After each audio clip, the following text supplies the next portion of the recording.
Fen woodlands and Mesolithic site. This small area of woodland growing thickly amongst pools of water is called fen woodland, and this is exactly what Ireland looked like 9,000 years ago when the first people began to explore this land. Very soon you will catch a glimpse of one of their camps, or you may smell the wood smoke of the campfire. You are in what people now call the Middle Stone Age, or Mesolithic, but to me it was my first home. We lived by hunting, fishing and gathering wild foods like nuts and berries. We didn't grow our own food, nor had we tamed any animals, except for dogs to help in the hunt.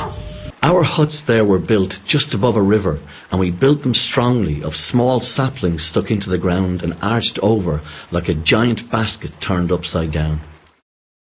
Neolithic site. You have travelled 3,000 years forward in time and are now in the Neolithic or New Stone Age.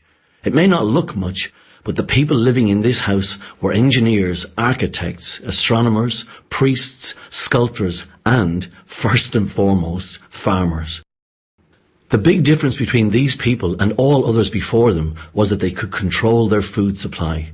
By growing crops instead of gathering food, and keeping animals nearby instead of having to hunt them, they were able to stay in one place much longer, create settled communities, and build up stores of food. This meant that some people could concentrate on art, religion, and the construction of great monuments.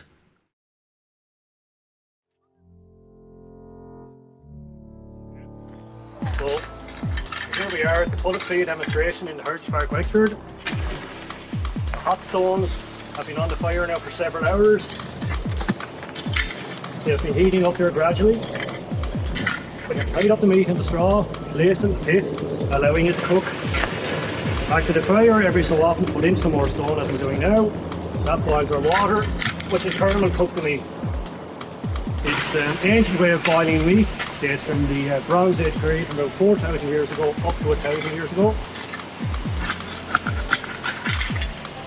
We have had over 120 of these last year and we're up to about 90 this year. We have our meat wrapped in straw, placed in the centre of the pit. It's been cooking here now for several hours. It's well cooked at this stage. The main benefit of the straw, keeps the meat nice and clean, keeps all the bits of ash and charcoal away from the meat. Also, when you need to take the meat out, you can see exactly where your meat is. So as I said, that's been cooking here now for several hours. It's well done at this stage.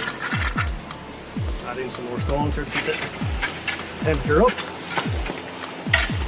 You can see how hot that is there. These Pullet Feed sites have been found in their thousands in Ireland at this stage. Probably about 4,000 registered. And as I say, it's proven pretty popular each year in the park.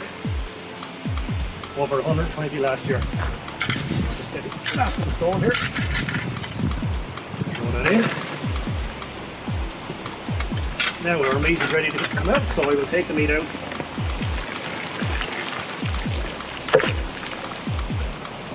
Move it across to the table.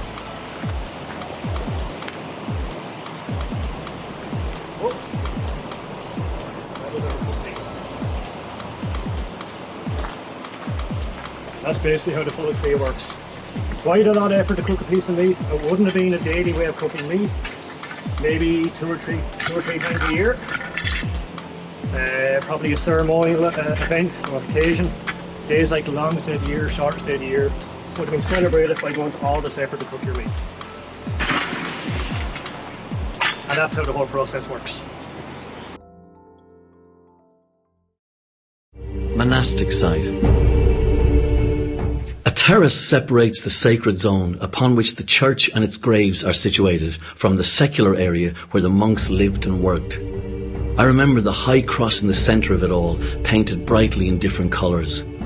I remember the sound of a bell and song of the monks.